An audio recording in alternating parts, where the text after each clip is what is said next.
అందరు బాగున్నారా? అందరు బాగుండాలని కోరుకుంటున్నాను, బాగున్నారని భావిస్తున్నాను. ఓకేనా? నేను తెలుగులో మాట్లాడడానికి రీజన్ ఏంటిదంటే, కొంతమంది అబ్బాయిలు అమ్మాయిలు అంకులు అంటే నాకు తెలియదు, వాళ్ళు ఏం కామెంట్స్ పెడుతున్నారంటే ఇలాంటి వీడియోస్ తప్పు, అంటే ముస్లిమ్స్ ఇలా వీడియోస్ అప్లోడ్ చేయకూడదు, మూసుకొని ఇట్లా కూర్చోవాలి, అవన్నీ ఆ కాలం పోయింది. ఎదువన కొడుకులారా, కాలం పోయింది. ఈ కాలం అది కాదు, ఈ కాలం ఆజాదీ కాలం. ఓకేనా?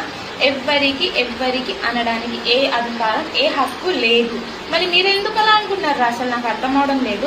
ఒక పని చేయండి, ఒక మంచి ప్లానింగ్ ఐడియా చెప్తాను, ఫాలో చేయండి. సరైన ఐడియాకి ఏంటిదంటే, ముసుకేసుకొని మూసుకొని ఇంట్లో కూర్చోండి. ఓకేనా? All the best. కానీ ఇంకొకరికి ఇలాంటి కామెంట్స్ చేయకండి. ఎవరిది వాళ్ళది ఇష్టం. కూర్చున్నట్టు కూర్చోండి, వాళ్ళ ఇష్టం అనడానికి ఎవరికి అధికారం లేదు. ఓకేనా? ఫాలో చేయండి. బాయ్. ఎలా అనిపించిందో చెప్పండి.